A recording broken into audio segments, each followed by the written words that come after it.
மதிப்புக்குரிய சகோதரர்களே, இன்று நாங்கள் இந்த நபிகளார் ஸல்லல்லாஹு அலைஹி வஸல்லம் அவர்களுடைய வாழ்க்கை, அவர்கள் நபியாக தெரிவு செய்யப்படுவதற்கு முன்பு அவர்களுடைய வாழ்க்கையின் சில குறிப்புகளை பற்றி நாங்கள் பார்க்கலாம். அதற்கு பல காரணங்கள். ஒன்று, அருமை நபிகளார் நபியாக தெரிவு செய்யப்பட்டதன் பின்னால் நடந்த பல சம்பவங்கள், பல நிகழ்ச்சிகள் பொதுவாகவே நாம் பொதுமக்கள் அறிந்திருக்கின்றோம். காரணம், நிறைய பயான்களில், நிறைய மார்க்க விளக்க நிகழ்ச்சிகளில் அதை பற்றி நாங்கள் பேசுகின்றோம், கேட்கின்றோம். நபிகளாருடைய நுபுவத்துக்கு முன்னைய காலத்தை பற்றி பெரிதாக பேசப்படுவது கிடையாது. அதை பற்றிய ஓர் அளவான தெளிவான அறிவு கூட மக்களுக்கு இல்லாமல் இருக்கின்றது. இன்னும் ஒன்று, நபிகளால் பிறந்ததை கொண்டாடுகிறோம் என்று சொல்லிக்கொண்டு நபி பிறந்த நேரத்தில் நடந்த சிறப்புகள் அல்லது அற்புதங்கள் என்று ஆதாரம் இல்லாத, சில பொழுது இட்டுக்கட்டப்பட்டதாக இருக்கக்கூடிய பல விடயங்கள் மக்கள் மத்தியிலே பேசப்படுகின்றது. அதனால் என்ன உண்மையில் நடந்தது என்பதையும், குறிப்பாக நுபுவத்துக்கு முன்னால் நபியுடைய பிறப்பு, நபியுடைய இளம்பராயம், நபியுடைய வாலிப பருவம் எப்படி இருந்ததை பற்றியும் ஆதாரபூர்வமாக வந்த விடயங்களை அறிந்து கொள்வது எமக்கு சிறந்ததாக இருக்கும். மதிப்புக்குரிய சகோதரர்களே, இன்னும் ஒரு காரணமும் இருக்கின்றது. நபிகளாரின் சிறுபராயம், அவர்களது வாலிப பருவம் போன்ற நுபுவத்துக்கு முன்னைய கட்டங்களை நாங்கள் படிப்பதில் எங்களுக்கு பல பாடங்கள் இருக்கின்றன. நபியாக அவர்கள் தெரிவு செய்யப்படுவதற்கு முன்னால் அவர்களது வாழ்க்கையில் நடந்த நிகழ்ச்சிகளோ, அவர்கள் சொன்னதோ உண்மையிலே மார்க்கம் அல்ல. அதிலிருந்து சட்டங்களை எங்களுக்கு எடுக்க முடியாது. சட்டங்கள் எல்லாம் நுபுவத்துக்கு நபியாக தெரிவு செய்யப்பட்டதற்கு பின்னால் தான் என்றிருந்தாலும் கூட, நபி அவர்கள் நபியாக தெரிவு செய்யப்படுவதற்கு முன்னால் வாழ்ந்த அந்த வாழ்க்கை, அதில் எங்களுக்கு நபியின் மகத்துவத்தை அறிய, அந்த நபி மாமனிதர் என்பதை புரிய, அந்த நபியுடைய நல்ல பண்புகள், குணங்களை பற்றி அறிவதற்கு எங்களுக்கு அது வாய்ப்பாக இருக்கின்றது. மதிப்புக்குரிய சகோதரர்களே, நபிகளால் பிறந்ததை நாங்கள் எடுத்துக்கொண்டால், அருமை ரசூலுல்லாஹி ஸல்லல்லாஹு அலைஹி வஸல்லம் அவர்களுடைய வம்சம் என்று சொல்லுவோமே, பரம்பரை, அது மிக தூய்மையான, மிகச் சிறந்த ஒரு வம்சமாகத்தான் நபி அவர்களுடைய பரம்பரை இருந்தது. ஹிரக்கல் ரோம் ராஜா ஒரு முறை அபூ சுஃபியானை சந்தித்து, அபூ சுஃபியானை வரவழைத்து சில கேள்விகளை கேட்க, அபூ சுஃபியான் அதற்கு பல பதில்களை சொன்னது ஸஹீஹுல் புகாரியில் மிக ஆரம்பத்தில் வரும் ஹதீஸ்களில் ஒன்று, நீண்ட ஒரு ஹதீஸும் கூட. அந்த நேரத்தில் அபூ சுஃபியான் இஸ்லாத்துக்கு வந்திருக்கவில்லை. அபூ சுஃபியானுக்கும் நபிகளாருக்கும் இடையில் கடுமையான முறுகலும் விரோதமும் இருந்த ஒரு கட்டம்தான். அப்பொழுது ஹிரக்கல் மன்னன் சில கேள்விகளை கேட்டார். அதற்கு அபூ சுஃபியான் சில பதில்களை சொன்னார். அந்த பதில்களை வைத்து ஹிரக்கல் மன்னன் அதற்கு விளக்கமும் சொன்னார். அதில் கேட்ட ஒரு கேள்விதான், அபூ சுஃபியானிடம் அந்த நபி மக்காவில் வந்திருப்பதாக சொல்லும் அந்த நபி, அவரது பரம்பரை எப்படி என்று கேட்டார். அதற்கு அபூ சுஃபியான் பதில் சொன்னார், எங்களது ஊரிலேயே மிகச் சிறந்த வம்சம், மிகச் சிறந்த குடும்பத்தில், சிறந்த பரம்பரையில் தான் அவர் வந்திருக்கின்றார் என்று சொல்ல, ஹிரக்கல் அதற்கு விளக்கம் சொல்லும் பொழுது சொன்னார், ஃபகதாலிக ருசுலு துபஅஸு ஃபீ நஸபி கௌமிஹா, அல்லாஹ்வின் தூதர்கள் எல்லோருமே அவரவர்களது ஊரிலே, அவரது கூட்டத்திலே மிகச் சிறந்த வம்சத்தில் தான் அவர்கள் அனுப்பப்படுவார்கள் என்று சொன்னார். மதிப்புக்குரியவர்களே, நபி அவர்களுடைய பரம்பரையும் வம்சமும் அப்பழுக்கற்றதாக, துப்பரவான வம்சமாகத்தான் இருந்தது. நபி சொன்னார்களே, ஹரஜத்து மின் நிகாஹின் வலம் அஹ்ருஜு மின் சிஃபாஹின், ஆதம் அலைஹிஸ்ஸலாத்திலிருந்து துவங்கி எனது தாய் தந்தையர்கள் என்னை பெற்றெடுக்கும் வரை அடுத்தடுத்து வந்த எல்லா சந்ததிகளிலும் பரம்பரையிலும் திருமணம் என்ற முறையான உறவின் மூலமாகத்தான் நான் வந்தேனே தவிர, அதில் எந்த ஒரு கட்டத்திலும் விபச்சாரம் சம்பந்தப்படவோ கலக்கவோ இல்லை என்று சொன்னார்கள். அல்லாஹ் நபிமார்களை மிகச் சிறந்த வம்சத்திலிருந்து தெரிவு செய்தான். நாளைக்கு மக்களை திருத்தும் பொழுது, அவர்களை சீர்படுத்தும் பொழுது, மக்கள் அவர்களது வம்சத்தை வைத்து குறையாக பேசக்கூடாது. நல்ல பரம்பரையில் வந்தவர்கள், நல்லவர்களாக இருப்பது என்றும் பொதுவானது. அல்லாஹ் அப்படித்தான் தெரிவு செய்தான். நபி ஸல்லல்லாஹு அலைஹி வஸல்லம் அவர்கள் நபி இப்ராஹிம் அலைஹிஸ்ஸலாம் இருக்கிறார்களே, நபிமார்களிலேயே மிக முக்கியமான நபிமார்களில் ஒருவர். அந்த இப்ராஹிம் அலைஹிஸ்ஸலாம் அவர்களுடைய பரம்பரையில் வந்தவர்கள். இப்ராஹிம் நபிக்கு 2 பிள்ளைகள், ஒன்று இஸ்மாயில், இன்னும் ஒருவர் இஸ்ஹாக். இஸ்மாயில் அலைஹிஸ்ஸலாம் அவர்களுடைய பரம்பரையில் வந்த ஒரே ஒரு நபி எமது நபி முஹம்மது ஸல்லல்லாஹு அலைஹி வஸல்லம் அவர்கள் மாத்திரம்தான். அந்த பரம்பரையில் வந்த நபி அவர்கள் அரபு நாட்டிலே மிகச் சிறந்த கோத்திரமாக இருந்த குறைஷி குலத்தில் வந்தார்கள். குறைஷி குலத்திலும் பல பிரிவுகள் இருக்கின்றன. அதிலே பனூ ஹாஷிம் என்கிற சிறந்த பிரிவை சேர்ந்தவர்கள் தான் நபி ஸல்லல்லாஹு அலைஹி வஸல்லம் அவர்கள். மதிப்புக்குரியவர்களே, நபி ஸல்லல்லாஹு அலைஹி வஸல்லம் அவர்களுடைய தந்தை அப்துல்லாவும் அவர்களுடைய தாய் ஆமினா 2 பேருமே குறைஷி குலத்தை சேர்ந்தவர்கள் தான். தந்தை பனூ ஹாஷிமை சேர்ந்தவர், தாய் பனு ஜுஹுரா என்ற குறைஷி கிளையை சேர்ந்தவர்கள்.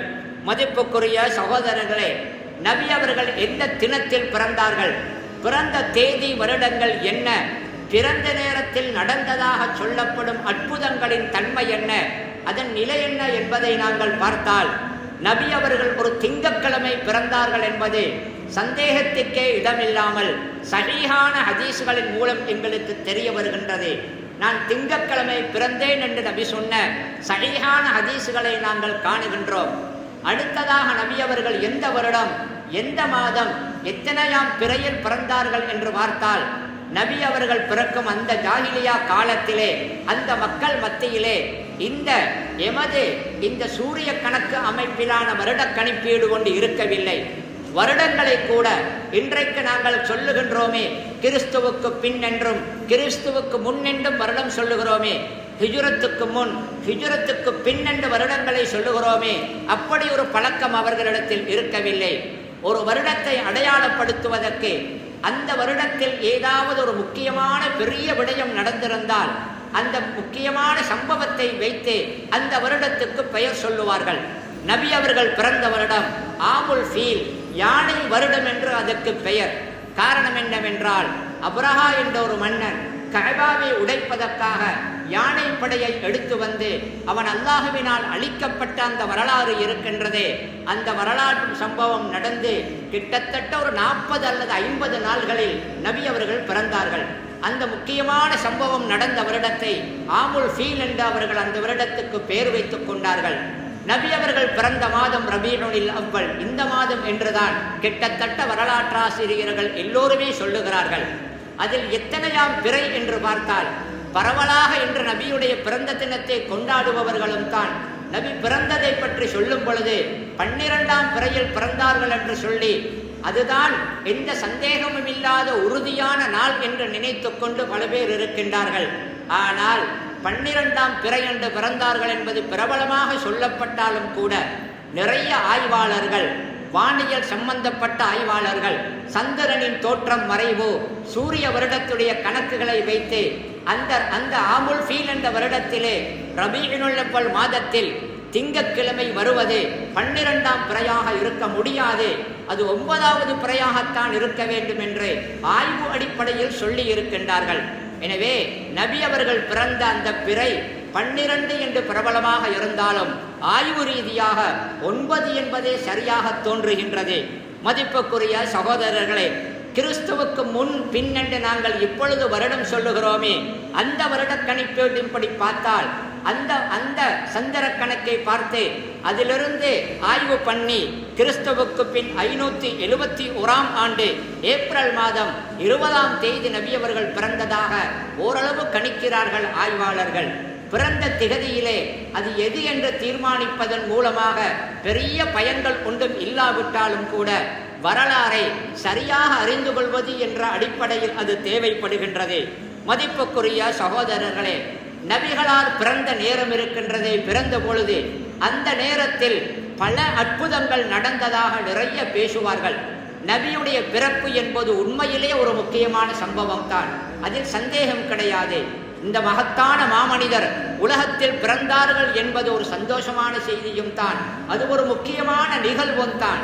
ஆனால் அந்த நபி அவர்கள் பிறந்த நேரத்திலே நபியின் மகத்துவத்தை காட்டுவதற்காக நபி மாமனிதர், அந்த மாமனிதர் பிறந்ததற்கு அடையாளமாக இப்படி நடந்தது அப்படி நடந்தது என்று பல அற்புதங்களை சொல்லுவார்கள். அப்படி சொல்லப்படும் அற்புதங்களில் கிட்டத்தட்ட எல்லாமே அல்லது மிக பெரும்பான்மையானவைகள் ஆதாரபூர்வமானவைகள் அல்ல. அது கிதாபுகளில் பதிந்து சில ஹதீஸ் கிதாபுகளில் வந்திருந்தாலும் கூட ஆதாரமான அறிவிப்புகள் மூலமாக வரவில்லை. நபி அவர்கள் பிரசவிக்கப்படும் பொழுது, அவர்கள் பிறக்கும் பொழுது ஆசியா நாயகி ஃபிரௌனின் மனைவி மரியம் அலைஹிஸ்ஸலாம் போன்றவர்கள் பிரசவம் பார்க்க அந்த இடத்துக்கு வந்ததாகவும், நபி இங்கே மக்காவில் பிறக்கும் பொழுது அங்கே பாரசீகத்திலே 1000 வருடம் அணையாமல் வணங்கப்பட்டு வந்த நெருப்பு அணைந்ததாகவும், பாரசீக மன்னனின் அரண்மனையின் ஒரு பகுதி இடிந்து விழுந்ததாகவும் இப்படி நிறைய சொல்லுவார்கள். நபியே பிறக்கும் பொழுது நபி அவர்கள் பல அற்புதமான முறைகள் இருந்ததாக எல்லாம் சொல்லுவார்கள். இவைகளுக்கு ஆதாரம் கிடையாது என்பதுதான் உண்மை. அதில் ஒரே ஒரு சம்பவத்தை மாத்திரம் ஹதீஸ் வல்லுநர்கள் சில அடிப்படையை வைத்து அதே ஆதாரமாக இருக்கலாம் என்று ஒன்றை மாத்திரம் சொல்லுகிறார்கள். ஆமீனா நாயகி நபி அவர்களை பெறும் பொழுது அவர்களது உடம்பிலிருந்து ஒரு வெளிச்சம் வந்ததாகவும், அந்த வெளிச்சத்தில் அந்நிய சாம்ராஜ்யங்களின் மாளிகைகள் தென்பட்டதாகவும் சொல்லப்படுவதை ஒரு சில ஹதீஸ் கலை அறிஞர்கள் அது ஆதாரமானது என்று சொல்லுகிறார்களே தவிர மற்றவர்கள் ஆதாரமாக இருப்பதாக புரியவில்லை. மதிப்புக்குரிய சகோதரர்களே, உண்மைத்தான். நபிமார்கள் நபியாக தெரிவு செய்யப்படுவதற்கு முன்னால் எதிர்காலத்தில் இவர்கள் மிகப்பெரிய மகத்தானவர்களாக வருவார்கள் என்பதற்கு அடையாளமாக சில புதினங்கள் அவர்களுக்கு நடக்கும். அவைகளுக்கு அரபியிலே இர்ஹாசாத் என்று சொல்லுவார்கள். நபியாக தெரிவு செய்யப்பட்டதன் பின்னால் அவர் நபி என்பதற்கு ஆதாரமாக அல்லது நபியாக தெரிவு செய்யப்பட்டதன் பின்னால் அவர் சொல்வது உண்மை என்று சொல்ல அப்படி அடிப்படைகளை நடப்புவதற்கு முஅஜிஸா என்று சொல்லுவோம். அந்த அற்புதங்களுக்கு இன்னும் ஒரு வகை உண்மையிலே இருக்கின்றது. நபி அவர்கள் பிறந்த நேரத்தில் நடந்ததாக சொல்லப்படும் பல அற்புதங்களுக்கு ஆதாரம் கிடையாது என்பதுதான் உண்மை. மற்றபடி நபி அவர்கள் 40வது வயதிலே நபியாக தெரிவு செய்யப்படுவதற்கு முன்னால் அந்த பிறந்ததற்கும் அந்த நபியாக தெரிவு செய்யப்பட்டதற்கும் இடையில் பல புதினங்கள் நடந்தன, அற்புதங்கள் நடந்தன. அவைகள் ஆதாரபூர்வமான ஹதீஸ்கள் மூலமாக எங்களுக்கு தெரிய வந்து இருக்கின்றன. மதிப்புக்குரிய சகோதரர்களே, அதில் ஒன்றுதான் நபி ஸல்லல்லாஹு அலைஹி வஸல்லம் அவர்கள் சிறு பிள்ளையாக இருக்கும் பொழுது ஒரு முறை நபி அவர்களுடைய நெஞ்சு பிளக்கப்பட்டு நபி அவருடைய இதயம் வெளியே எடுக்கப்பட்டு அது துப்புரவுபடுத்தப்பட்டு அதிலிருந்து ஒரு கருப்பு துண்டு எடுத்து வீசப்பட்டு நபி அவர்களுடைய உள்ளத்திலே இருந்த ஷைத்தானுடைய பங்கு என்று சொல்லி நபியுடைய அந்த உள்ளம் துப்புரவு செய்யப்பட்ட சம்பவம் இருக்கின்றது. இதே ஆதாரபூர்வமான ஹதீஸில் வந்திருக்கும் ஒன்றை. கிட்டத்தட்ட நபிக்கு 4 வயது இருக்கும். ஹலீமா நாயகி இடத்தில் பால் குடித்து வளரச் சென்றவர்கள் அங்கு ஒரு 4-5 வரைக்கும் இருந்தார்கள். அந்த 4 வயதில் மற்ற சிறார்களுடன் ஓடியாடி நபி அவர்கள் விளையாடி கொண்டிருக்கும் பொழுது திடீரென்று ஒருவர் வந்து நபி அவர்களை அப்படியே கீழே படுக்க வைத்து நபியுடைய நெஞ்சை பிளந்து அவர்களுடைய இதயத்தை தூய்மைப்படுத்தி கழுவி அதிலிருந்து ஒரு கருப்பு துண்டை எடுத்து போட்டு இது ஷைத்தானுடைய பங்கு, அது அப்புறப்படுத்தப்படுகின்றது என்று சொன்ன அந்த சம்பவம் ஆதாரபூர்வமாக புகாரி போன்ற கிரந்தங்களில் வந்திருப்பதை எங்களுக்கு பார்க்கலாம். அது மட்டுமல்ல, நபியும் நெஞ்சு விளக்கப்பட்டதாக ஆதாரபூர்வமாக வரும் இன்னொரு கட்டமும் இருக்கின்றது. நபி அவர்கள் மியராஜ் சென்ற பொழுது, மியராஜ் செல்வதற்கு தயாராகும் பொழுது மக்காவில் வைத்து நபியுடைய மஸ்ஜிதுல் ஹராம் பள்ளிக்கு கஅபாவுக்கு அருகாமையில் அந்த இரவிலே நபி அவர்களுடைய உள்ளம் பிளக்கப்பட்டு அதிலே ஈமானும் ஞானமும் நிரப்பப்பட்டதும் ஆதாரபூர்வமாக வந்திருக்கின்றது.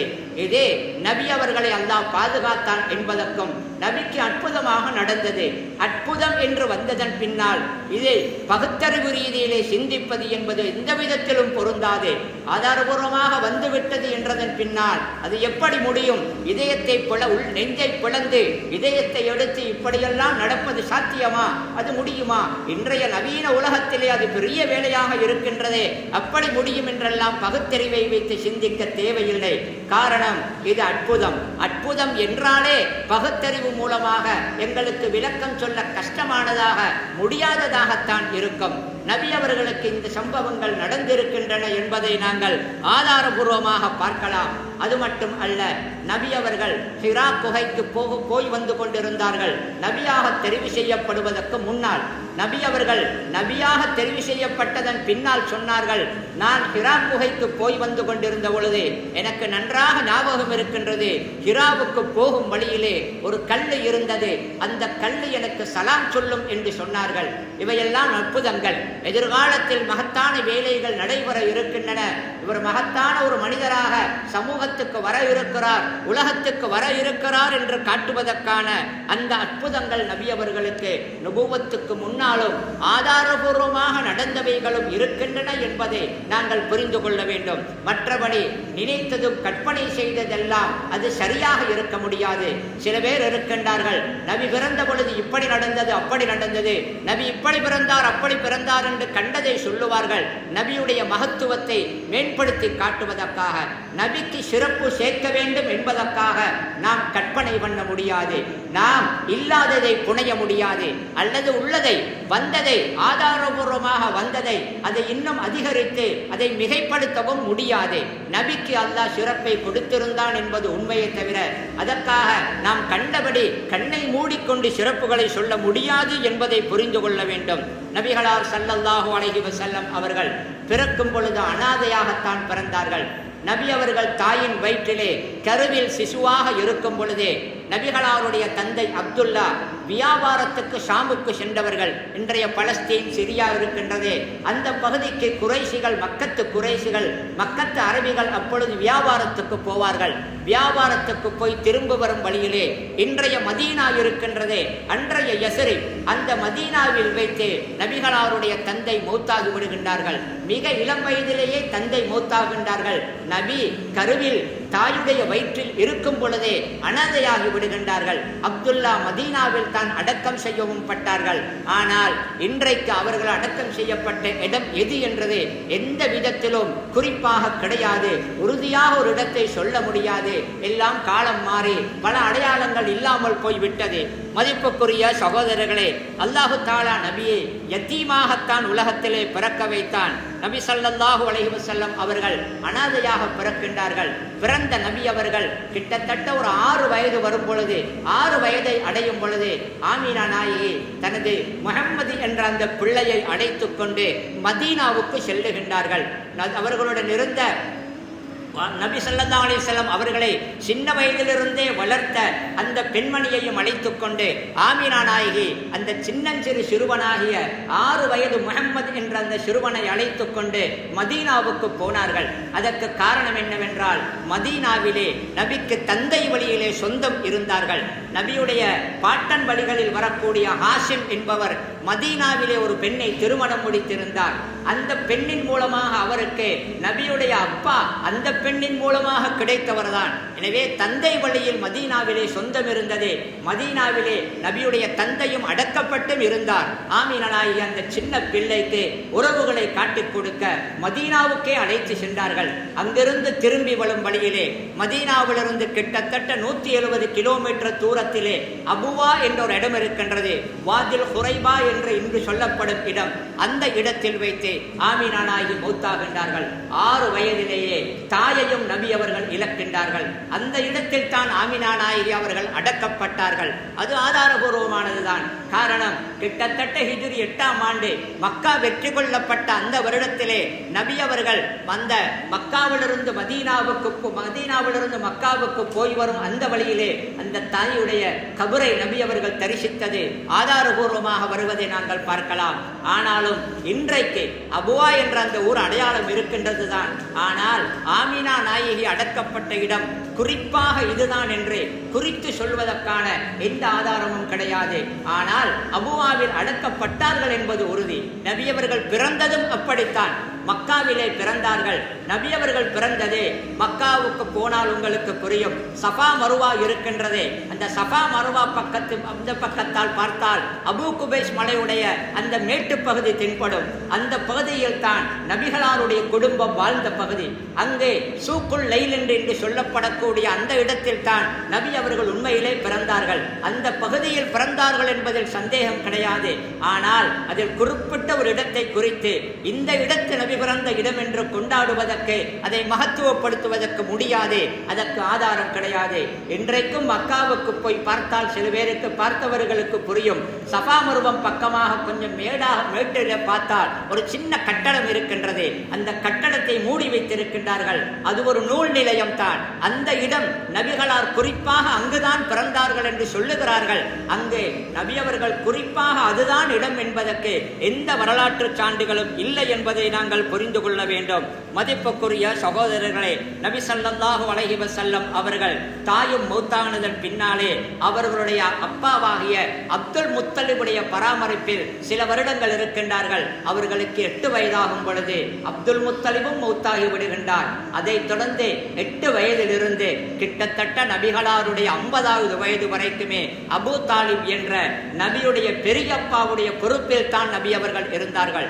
40 வருடங்களுக்கு அதிகமாக அலி ரலியல்லாஹு அன்ஹு அவர்களுடைய தந்தை இருக்கின்றாரே அபூ தாலிப், அவருடைய பொறுப்பில் தான் நபி ஸல்லல்லாஹு அலைஹி வஸல்லம் அவர்கள் அந்த காலத்தை கழித்தார்கள். மதிப்புக்குரிய சகோதரர்களே, நபி ஸல்லல்லாஹு அலைஹி வஸல்லம் அவர்கள் அந்த ஜாஹிலியா காலத்திலே, அதுவும் யத்தீமாக, தந்தையில்லாத அனாதையாக பிறந்து, சிறுவயதிலேயே தாயையும் இழந்து, பாவங்கள் மலிந்து, மூட நம்பிக்கைகள் நிறைந்து, இணை வைப்பு என்பது சர்வசாதாரணமாக நடக்கும் அந்த சூழலில் தான் இருந்தார்கள். குறிப்பாக 40 வயது வரைக்கும் இருந்தார்கள். சிறுவனாக அந்த சூழலை பார்த்து பழகினார்கள். அதே போன்று இளம் பராயம், வாலிப பருவம் என்று அந்த பருவமெல்லாம் கடந்து வந்தார்கள். ஆனால் என்னதான் பாவங்கள் மலிந்து, மூட நம்பிக்கைகள் என்றும், பல கேலி கூத்துகள் என்றும், அறியாமைத்தனமான விடயங்கள் என்றும், விக்கிரக வணங்கம் என்றும் பலது இருந்தாலும் கூட அல்லாஹ் அந்த நபியை அற்புதமாக பாதுகாத்தான். அல்லாஹ் மிக கவனமாக அந்த நபியை உருவாக்கியதை எங்களுக்கு பார்க்கலாம். அவ்வளவு மோசமான ஒரு சூழலில் சராசரியாக சாதாரணமான ஒரு பிள்ளையாக இருந்தால் சொல்லிக் கொடுக்க தந்தை கிடையாது. தனக்கு காணுவிடமெல்லாம் பாவங்களும் அனாச்சாரங்களும் மௌட்டீகங்களும் தான் நிறைந்திருக்கும் நேரத்திலே அதனால் ஈர்க்கப்பட, அதனால் கவரப்பட வாய்ப்பு இருக்கும். ஆனாலும் நபி எந்த ஒரு கட்டத்திலும் அப்படி இருக்கவில்லை. சிறுவனாக இருக்கும் பொழுது கூட ஏனைய சிறுவர்களை விட வித்தியாசமாக நபி அவர்கள் இருந்தார்கள். அறிவிலும் தான், ஒழுக்கத்திலும் தான் இருந்தார்கள். வாலிபராக இருக்கும் பொழுது அந்த சூழலிலே பாவங்கள் மடிந்து போயிருந்த சூழலில் எந்த ஒரு கட்டத்திலும் நபி அவர்கள் அந்த பாவங்களுக்கு விருப்பமாக இருந்ததாகவோ அதை செய்ததாகவோ இல்லை. அல்லாஹ் பாதுகாத்தான். நபி அவர்கள் நுபுவத் என்ற அந்த நபித்துவம் கிடைப்பதற்கு முன்னாலேயே நபிகளார் ஸல்லல்லாஹு அலைஹி வஸல்லம் அவர்கள் விக்கிரக வணக்கத்தை முற்றாக வெறுத்தார்கள். எந்த ஒரு சந்தர்ப்பத்திலும் விக்கிரகத்தை நபி வணங்கியதாக எந்த ஒரு அடையாளமும் கிடையாது. ஸைத் என்று நபி அவர்கள் வளர்த்த ஒரு மகனை பற்றி கேள்விப்பட்டிருப்பீர்கள். நுபுவத்துக்கு முன்னாலே நபியுடன் இருந்தவர்கள் அவர்கள். அவர் சொல்லுகிறார், ஒருமுறை நபிகளாருடன் நான் சென்று கொண்டிருந்தேன். அது நுபுவத்துக்கு முன்னைய காலம். நான் ஒரு இடத்திலே சிலைகள் இருந்தன. அதில் ஒரு சிலையை நான் மிச்சம் விருப்பத்துடன் தடாவி பார்த்தேன். நபி அவர்கள் இந்த கையை தட்டி விட்டார்கள். எனக்கு ஒரு சந்தேகம் வந்தது. வேண்டுமென்றே தட்டினாரா அல்லது தற்செயலாக தட்டினாரா என்று பார்ப்பதற்கு மீண்டும் அந்த சிலையை நான் தடவினேன். நபி அவர்கள் மீண்டும் அதை தட்டிவிட்டார்கள். அப்பொழுதுதான் எனக்கு புரிந்தது, சிலையை இவர்கள் வெறுக்கிறார்கள் என்று. நபி ஸல்லல்லாஹு அலைஹி வஸல்லம் அவர்களை அல்லாஹு தஆலா நுபுவத்துக்கு முன்னால் ஜாஹிலியத்தின் பல அனாச்சாரமான அல்லது வழிகட்ட மூட நம்பிக்கைகள் சம்பந்தப்பட்ட எல்லா விடயங்களிலிருந்தும் அல்லாஹு தஆலா பாதுகாத்திருப்பதை நாங்கள் பார்க்கலாம். மதிப்புக்குரிய சகோதரர்களே, நபி ஸல்லல்லாஹு அலைஹி வஸல்லம் அவர்கள் என்னதான் அபூ தாலிப் என்ற பெரிய தந்தை தனது பிள்ளைகளை விடவும் அன்பு காட்டி நன்றாக நபியை கவனித்திருந்தாலும் கூட தனது கைகளினால் உழைத்து சம்பாதிக்கும் பருவம் வந்ததன் பின்னால் அடுத்தவருக்கு சுமையாக நபி அவர்கள் இருக்கவே இல்லை. கௌரவமான ஒரு நல்ல மனிதராகத்தான் வாழ்ந்தார்கள். தனக்கு சம்பாதிப்பதற்கான சக்தியும் அதற்கான வயதும் வந்ததிலிருந்தே நபி அவர்கள் முடியுமான அளவுக்கு தான் சம்பாதித்துத்தான் சாப்பிட்டார்கள். நபி அவர்கள் கூலிக்கு ஆடுகளை மேய்த்ததாக வரலாறு சொல்லுகின்றது. நபி ஸல்லல்லாஹு அலைஹி வஸல்லம் அவர்கள் அதே போன்றுதான் வியாபாரங்களில் மற்றவர்களுக்கு வியாபாரங்களை செய்து கொடுத்து அதன் மூலம் வருமானம் கூலிகளை பெறுபவராக இருந்தார்கள். அந்த பின்னணியில் தான் நபி ஸல்லல்லாஹு அலைஹி வஸல்லம் அவர்கள் கிட்டத்தட்ட 25 வயது இருக்கும் பொழுது ஹதீஜா நாயகி என்ற பெரிய சீமாட்டி, பெரிய தொழிலதிபர், அந்த ஹதீஜா நாயகியுடைய பொருட்களை எடுத்துக்கொண்டு சாமுக்கு வியாபாரத்துக்கு சென்ற வரலாறு அந்த பின்னணியில் வந்ததை நாங்கள் பார்க்கலாம். மதிப்புக்குரிய சகோதரர்களே, மிக கனமான்தனமாக மிக கௌரவமாக பிறருடைய தயவில் வாழாமல் சுதந்திரமாக தான் உழைத்து தான் கௌரவமாக சாப்பிடும் அந்த வாழ்க்கை நபியவருக்கு வாலிப பருவத்திலேயே இருந்ததை எங்களுக்கு பார்க்கலாம். அது மட்டும் அல்ல, அந்த ஜாஹிலியா காலத்தில் நுபுவத்து வருவதற்கு முன்னாலும் கூட நபி அவர்கள் சமூகம் சார்ந்த பல நல்ல விடயங்களில் ஆர்வமாக ஈடுபட்டிருக்கின்றார்கள். ஹில்ஃபுல் ஃபுதூல் என்ற ஒரு வரலாறு சொல்லுவார்கள். நியாய சபை உருவாக்கப்பட்டது என்று நபிகளாருக்கு கிட்டத்தட்ட 15 அல்லது 20 வயது இருக்கும். அந்த காலத்திலே மக்காவில் ஒரு சம்பவம் நடக்கின்றது.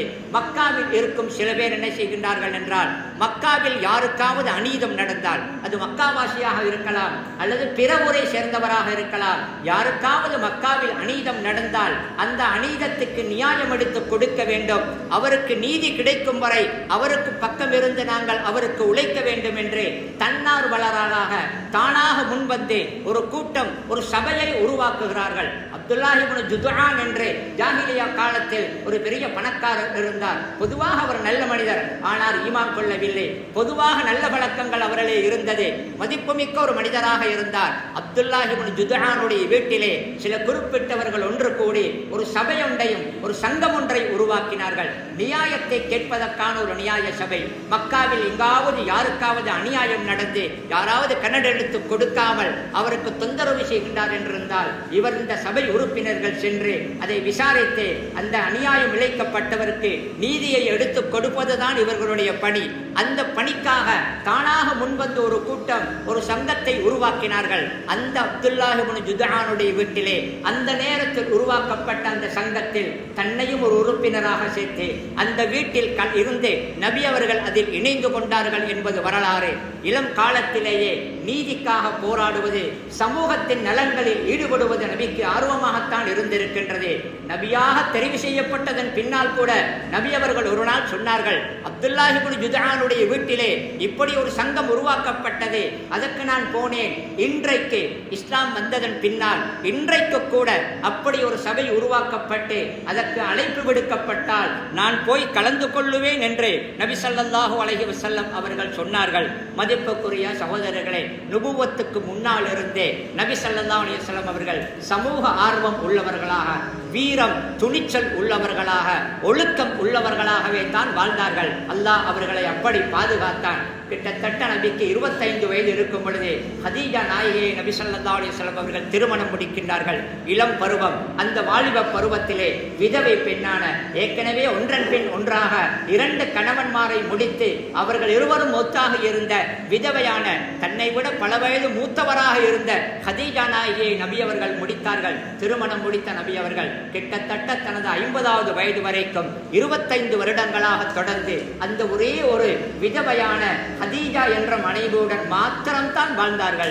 நுபுவத்து 10ஆம் ஆண்டு ஹதீஜா நாயகி மௌத்தாகியதன் பின்னால் தான் ரசூல் ஸல்லல்லாஹு அலைஹி வஸல்லம் அவர்கள் சௌதா நாயகி, அதற்கு பின்னால் ஆயிஷா நாயகி என்று மனைவிகளை முடித்தார்களே தவிர, மிகவுமே வாலிப மிடுக்கோடு இருக்கக்கூடிய அந்த கட்டத்திலே விதவை பெண்ணான ஒரே ஒரு மனைவியுடன் வாழ்ந்த ஒழுக்கமுள்ள நல்ல பண்பு உள்ள ஒரு மனிதராகத்தான் ரசூல் ஸல்லல்லாஹு அலைஹி வஸல்லம் அவர்கள் இருந்ததை நாங்கள் பார்க்கலாம். மதிப்புக்குரிய சகோதரர்களே, நபியின் நுபுவத்துக்கு முன்னைய காலத்து முக்கிய நிகழ்வுகள் என்று பார்த்தால் அதில் இன்னும் ஒன்றுதான். நபிக்கு கிட்டத்தட்ட 35 வயது இருக்கும். நுபுவத் அண்மித்து விட்ட காலம் தான் அது. அந்த 35 வயது இருக்கும். அந்த நேரத்திலே மக்காவிலே கஅபாவை இடித்து அதை மீண்டும் புனர்நிர்மாணம் பண்ணி புதிதாக கட்டினார்கள் மக்கத்து குறைஷிகள். அதற்கு ஒரு காரணம் இருந்தது. கஅபா நீண்ட வரலாறு உள்ள ஒன்று.